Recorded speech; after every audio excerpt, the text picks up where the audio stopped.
Kumusta mga kasadik? Ngayong araw ay gusto ko muna mag-relax, magpahinga, di ba? Paminsan-minsan tumambay tayo dun sa lugar na tahimik, mamasyal na wala namang gastos, di ba?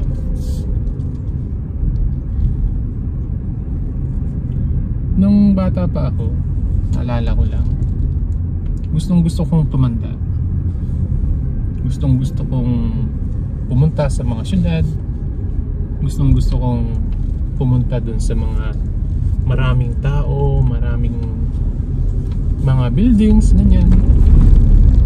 Pero ngayong nagkakaedad na tayo, parang mas gusto natin ngayon ng katahimikan, di ba? Mas gusto natin ngayon mag-relax. Mas gusto natin ngayon pumunta doon sa mga lugar na tayo lang, wala masyadong tao, wala masyadong maingay, di ba? So kaya habang bata pa kayo habang bata pa kayo, enjoy nyo yung buhay, enjoy nyo yung kung ano yung kung nasan kayo yan. Kasi pag dumating kayo dun sa part na tumanda na kayo, nagkaedad na kayo, mas hahanapin nyo naman yung buhay na sana bata na lang ako, di ba? Yun, kaya gusto kong humanap ng lugar ngayon. Dati gusto kong lumayo dun sa lugar na napakatahimik, dun sa lugar na napaka boring. Pero ngayon mas gusto kong pumunta dun sa mga lugar na napakatahimik. Ako na ang naghahanap dun sa mga lugar na tahimik talaga, maliban sa sementeryo syempre. Kasi ang sementeryo talaga napakatahimik. Yung mga lugar na makakapag-relax ka, di ba? May magandang tanawin, masarap gawin ngayon, di ba? Totoo nga yung kasabihan nila na habang tumatanda tayo, mas na-appreciate o mas nagugustuhan natin o mas gusto natin gawin yung nakaka-relax, di ba? Yung mapapahinga tayo, panandalian. Ang buhay ko hindi naman magulo hindi rin naman busy, simple lang ang trabaho. Yun nga lang, syempre mas masarap pa rin yung kahit papaano nagre-relax tayo. Ngayon wala si Mrs. Jen's day off siya kahapon siya nag-day off at ako lang mag-isa ngayon. Ngayon ay pupunta ako dito sa Arayat. Hindi siya mismong dulo, malayo dun sa amin, malayo dun sa bahay namin. Ito ay nandito lang sa bungad. Nakapunta na ako dati dito, nakapag-vlog na rin ako dun, yung sa Kape Sinupuan. Doon ako pupunta ngayon. Merong camping site doon na pwede ka magpahinga, mag-relax hanggang alas 5 ata. So may oras pa, ngayon alas 12 pa lang. At ang open daw doon 6 AM ng umaga nga, tapos hanggang 5 PM. So yun, doon tayo pupunta ngayon. Gusto ko mag-relax talaga. Hindi naman ako stress masyado. Ito mga nagdaang araw kasi medyo may konting stress na nangyari sa trabaho, di ba?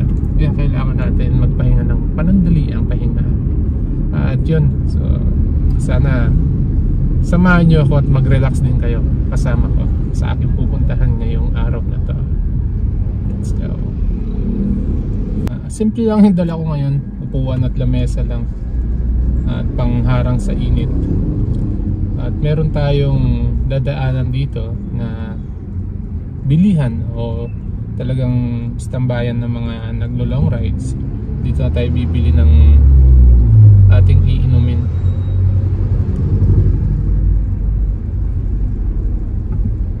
Kumain na rin ako ayaw kong mag-aano ngayon ng dahil nga marami na rin bawal sa akin at nagkakaedad na nga tayo. Syempre hindi natin maiiwasan yung mga bawal. At yun, so bawal tayo ng matamis ngayon, sobrang matamis. Kaya bibili tayo ng buko dito. Kinaganda kasi ng buko na bibili natin dito na nakabaso, talagang pure buko siya. Walang hinahalong asukal. At yan, bibili tayo dito. Dadaanan din natin. Ito, andito tayo.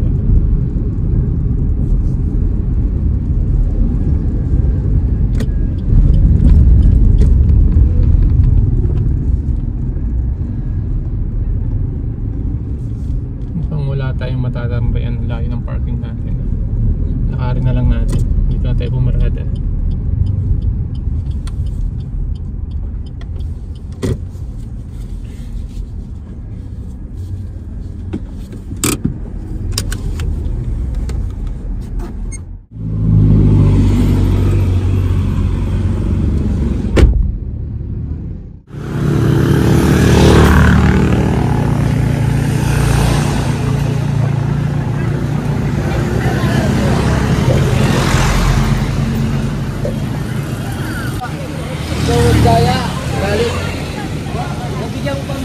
Magkano isa? Dadray na po.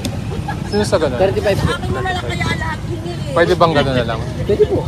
Yung sabaw lang ah? Ilan po? Isa lang. Pagdamay ito mo na sa bibag. Pagdamay mo.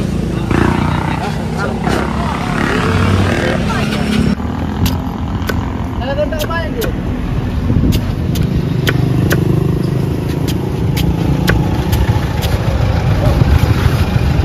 Yung ano lang yan kuya, yung malauhog ba? Okay po.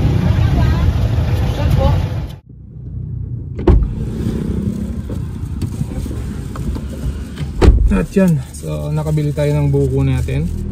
Buko na lang binili ko kaysa dun sa nakabaso.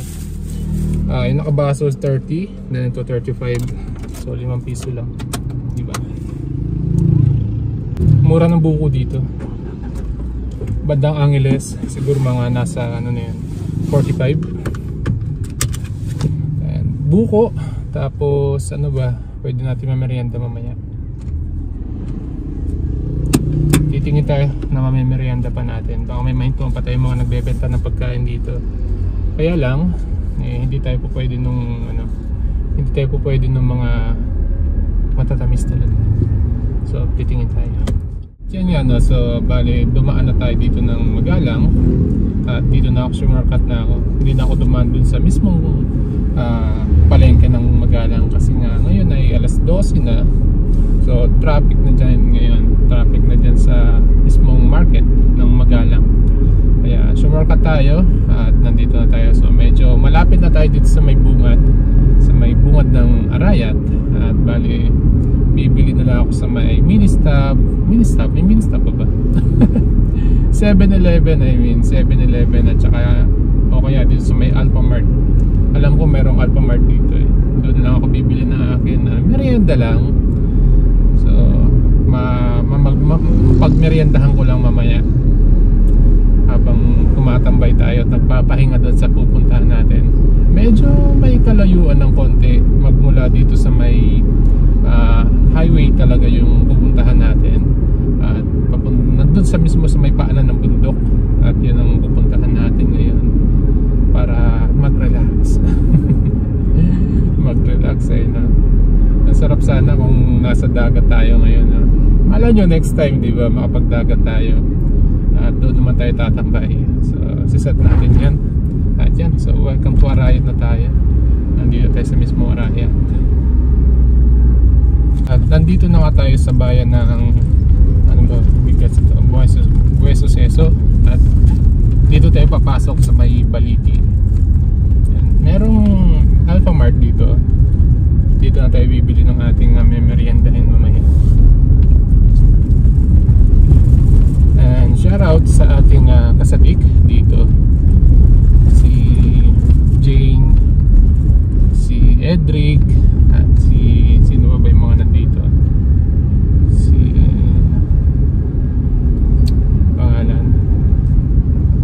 Si Malin, yan. So shoutout sa inyong dalawa. Sa inyong tatlo pala. At dito tayo sa may Alphamart. Alphamart ba? Ay, save. Okay, pwede na to dito. Save na lang tayo. Titingin tayo dito kung ano yung merienda natin. Now save tayo, paparada. Alright.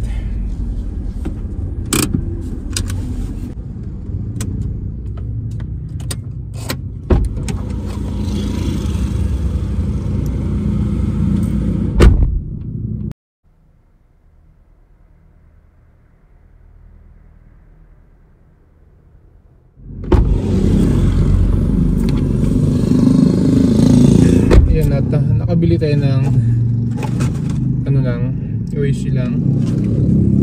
At wala silang tubig dito. Wala rin ako mabiling mani. So lilipat tayo dun sa Alfamart. Katabi lang naman. Lakarin ko na lang siguro. So yan, lalakarin ko na lang yung sa Alfamart para hindi tayo magumikot. Gusto ko ng mani. Yan ang mimirendahin natin mamaya.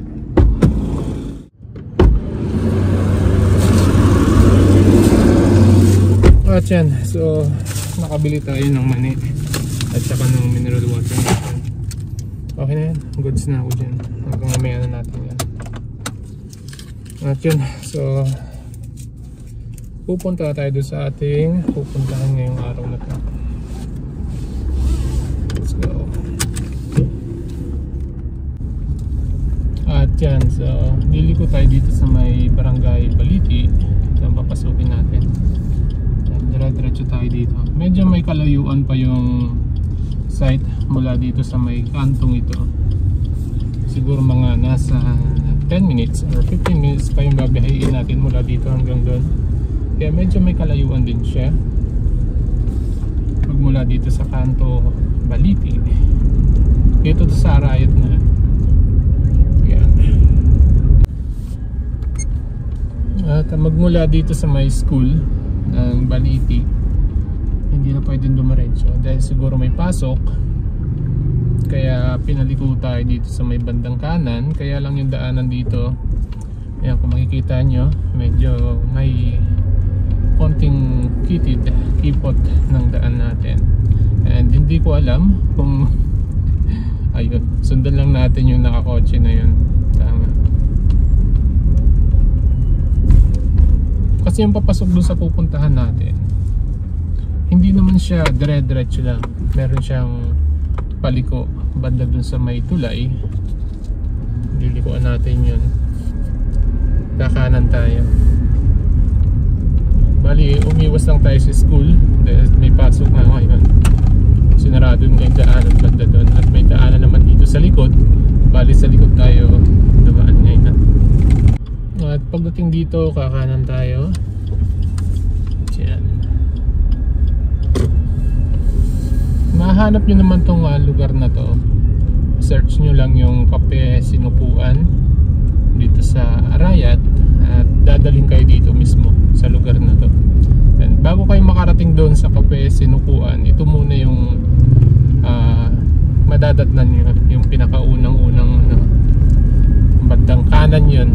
May guard doon, papasukin nyo. Tanong nyo doon kung saan yung campsite.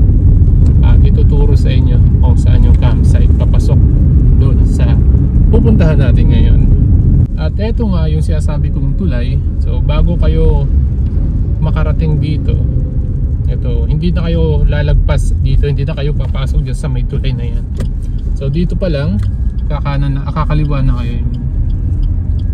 Pagdating nyo dito, pagkaliwa nyo, dire-diretso na at nandun na kayo sa pupuntahan natin ngayon. Medyo makitid lang yung daanan dito, one way lang talaga siya, kaya giveaway tayo.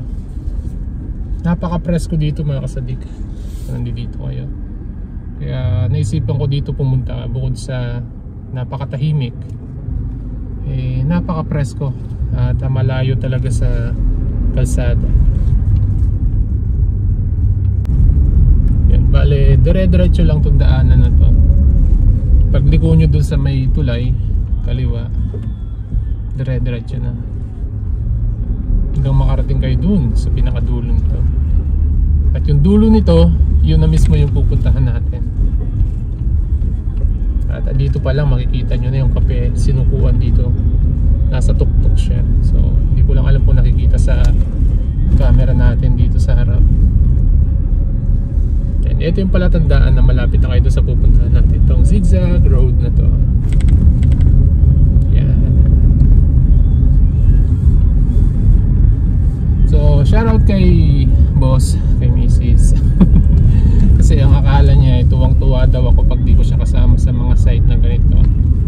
Hindi lang kasi kami nagkakasabay talaga. Papaliwanag ako no? Hindi kasi kami nagkakasabay. Minsan may trip ako na hindi niya trip. Kaya naman lumalakad ako na ako na lang mag-isa talaga. Tapos ikukwento ko na lang sa kanya. At dito rin pala yung gintong pakpak, no? Dito niya rin maano yung gintong pakpak sa pupuntahan natin. At yan, so nandito na tayo. Yan, sa dulo nitong daanan na to, nandyan na yung site na pupuntahan natin. At dito nga pala mga kasadig, may bayad yung entrance dito. 50 pesos yung babayaran natin. Day tour lang yun. So umaga lang hanggang 6 AM hanggang 5 PM lang ng hapon. And tatanungin natin muli dito si guard kung wala na ba tayong babayaran pagdating natin doon sa loob. Kasi baka pagdating doon sa loob yung magbabayad pa tayo. So dito si guard. Pasok tayo.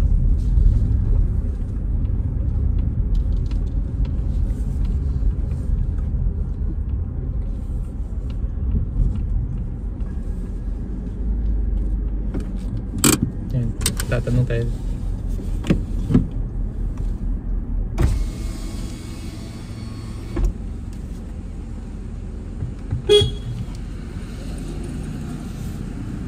Magkano kasi kuya pag 50 pesos po, di ba? Wala na po bang babayaran nun sa loob? Dito lang yan, sir. Dito lang. Dito lang po ba kaya? Oo, magkano lang. Yun lang, sir. Hanggang alas 5 lang naman, di ba? Sir. Doon na lang po sa office, sir. Doon na lang magbabayad. Opo. Dadali ko po ba to? Opo. Sige. Bigay niyo po. Salamat. Ballpen niya po, sir. Salamat. Sige.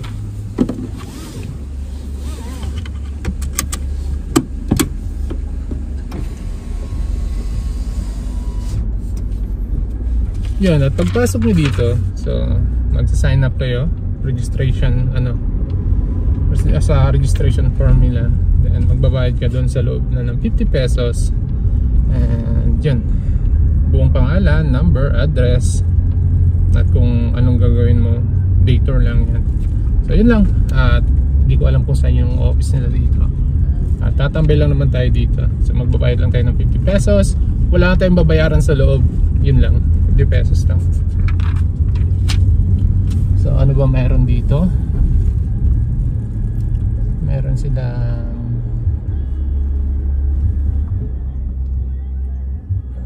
yan, function hall, treehouse, resto, campsite. So dito tayo sa campsite.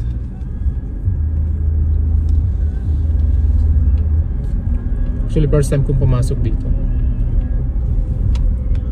Hindi ko alam kung saan yung office nila dito. Dire-diretso lang tayo siguro. Sana pwedeng ipasok si auto natin. Kasi nandito yung gamit ko. Nako, mukhang hanggang dito lang. Bibit-bitin ko na lang ata ito. Hindi ko alam kung saan yung office nila. So, ito yung loob.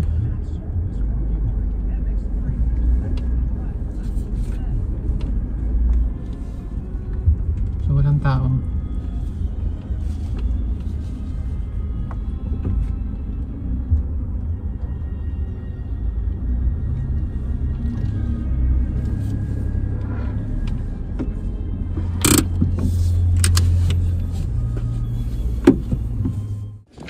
Yan, at nandito na nga tayo sa loob. So hindi ko lang alam kung saan yung office nila dito at walang tao.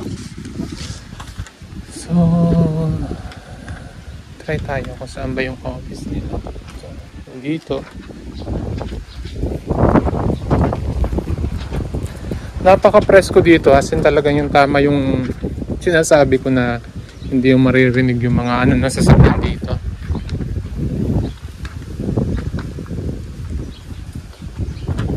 Parang ako lang ata mga yun nandito. Tama-tama. Gusto ko lang, ako lang talaga mag-isa. Tatambay.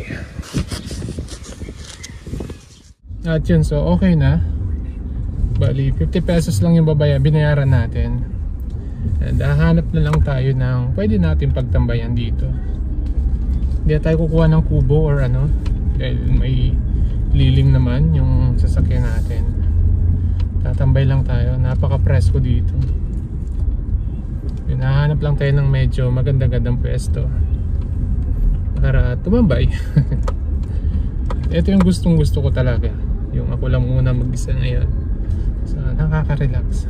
Napaka-presko ng hangin dito. And saan ba tayong pwedeng mag-park panandalian habang wala pa masyadong tao at sigurado baka mamaya may mga tao na dito. Yun. May nakita na akong pwede nating tambayan.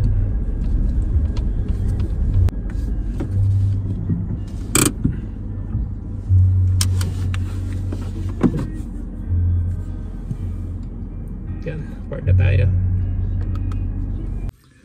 At yan, so bali tinatamad pa ako mag-tent, maglagay ng tolda sa likod. Okay na siguro to. Medyo tahimik talaga. At ang sarap magpahinga. Yan, naglagay lang ako ng net dito para yan, ito na yung pinaka-tent natin. So open window na lang tayo para mas relax. Gusto kong humiga rin kasi. Kaya ganito na lang setup ng ating pwesto ngayon. And mamaya siguro mga bandang alas 3 maglalabas ako ng upuan sa labas. Uupo, tatambay tayo. And sa ngayon, ang gusto ko munang umidlip kahit ng mga 1 oras. Magpahinga. Sarap dito. Nakaka-relax.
Sa kaitaas